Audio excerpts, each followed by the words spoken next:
Welcome to Soul Care, a time for contemplation and a time for gratitude. The Bible tells us that we are to be grateful all the time, and it says that many places.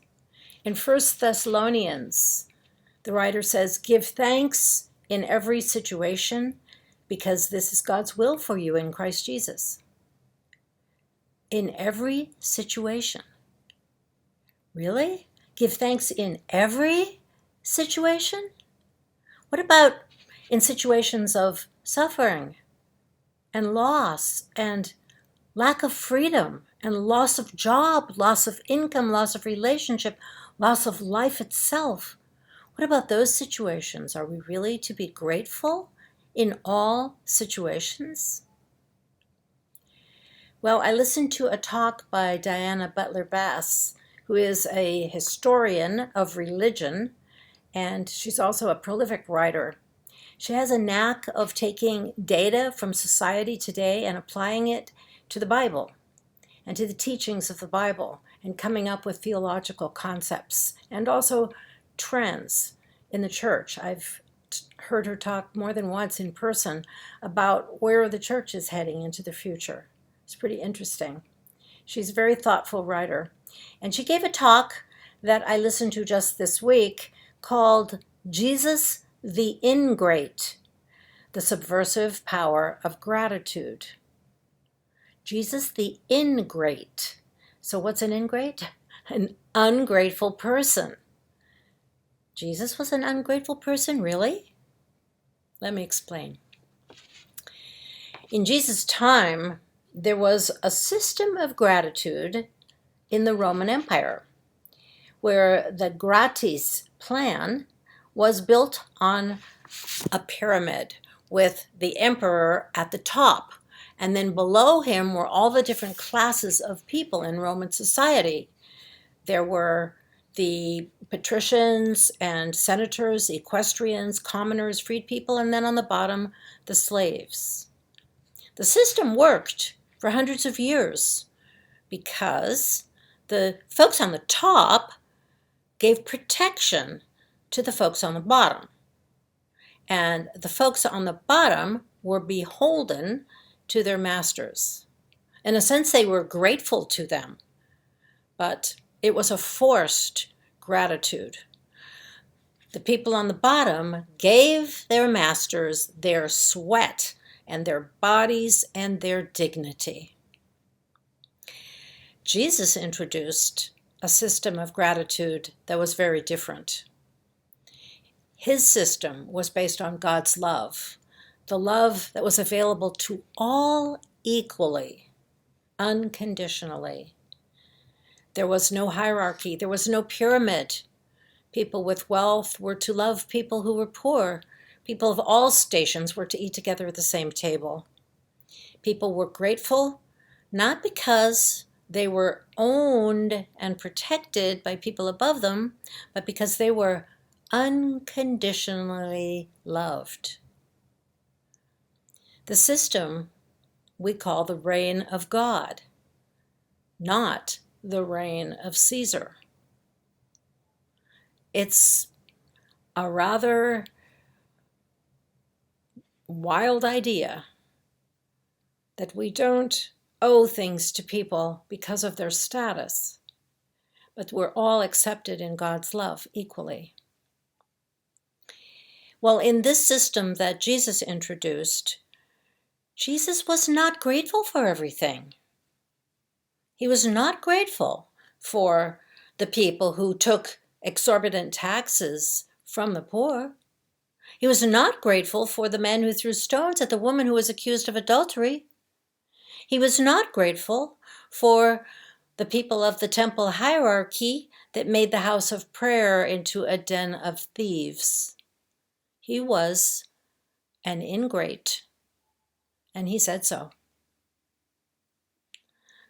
Jesus knew that a tax collector, short of stature, climbed a tree to see him before anyone else could see him as Jesus was entering the town. This Zacchaeus represented the gratitude system of Rome. He worked for Rome, and he took advantage of the system and cheated the villagers, the people of his own race. I'll read this story, which is familiar to many, in the Gospel of Luke. Jesus entered Jericho and was passing through town. A man there named Zacchaeus, a ruler among tax collectors, was rich. He was trying to see who Jesus was, but being a short man, he couldn't because of the crowd. So he ran ahead and climbed up a sycamore tree so he could see Jesus, who was about to pass that way. When Jesus came to that spot, he looked up and said, "Zacchaeus, come down at once. I must stay in your home today." So Zacchaeus came down at once, happy to welcome Jesus. Everyone who saw this grumbled, saying, "He's gone to be the guest of a sinner." Zacchaeus stopped and said to the Lord, "Look, Lord, I give half of my possessions to the poor, and if I have cheated anyone, I repay them 4 times as much."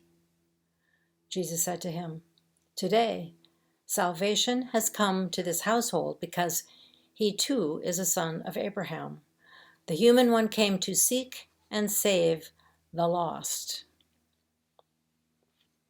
So Jesus intervened in Zacchaeus' life. That day, Jesus toppled that Roman pyramid. He pulled Zacchaeus out of the system that oppressed people below him, and he elevated Zacchaeus to be what he was meant to be, a child of God. And salvation came to his house that day. We can be grateful when love is present, when that's what reigns. We can find things in the pandemic to be grateful for, even now. The good things that we have, and many of us do have so much: our health, our families, our homes, our income. When love permeates our lives, we can be grateful. And we must be ingrates when it comes to the injustices of our society that this pandemic has revealed. For example, the systemic causes for the Latinx community to be more harshly affected by the virus in numbers of cases and deaths due to the coronavirus. We must be ingrates when we hear of violence toward Asian Americans during this pandemic time, due to the idea that the virus came perhaps from China. And we must be ingrates when it comes to unfair delivering of the vaccine to people of wealthy countries over people of poor countries. Our faith teaches us to celebrate love and denounce injustice at the same time. So be grateful for the beauty of the day. Look around and see it, it's there. And be grateful for the sense of community that you have, even in a time of sheltering in place. We still have friends, we still have neighbors, we still have our communities of faith. And work for the getting rid of poverty that we must do, and the unfair treatment of people in our communities.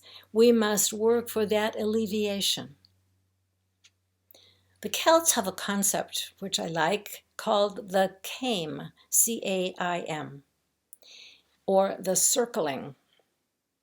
It's the idea that you are encircled by God's love, that God is always with us, always protecting us in shelter.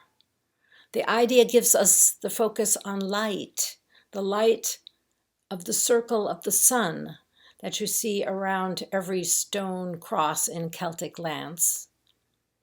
Though we know there is darkness, of course, there is injustice, there is suffering, we are grateful for that ever-present light that encircles us and gives us truly all that we need. I end today with a caim prayer, Came prayer by Kuno Meyer. And I read this in joyful honor of St. Patrick's Day this week and the wisdom of the Celts, and also in solemn recognition of the 1-year anniversary of this pandemic. Circle me, O God. Keep hope within and despair without. Circle me, O God. Keep peace within. Keep turmoil out. Circle me, O God. Keep calm within. Keep storms without. Circle me, O God. Keep strength within. Keep weakness out. May you be encircled by God's love and care, and may you be grateful. May it be well with your soul.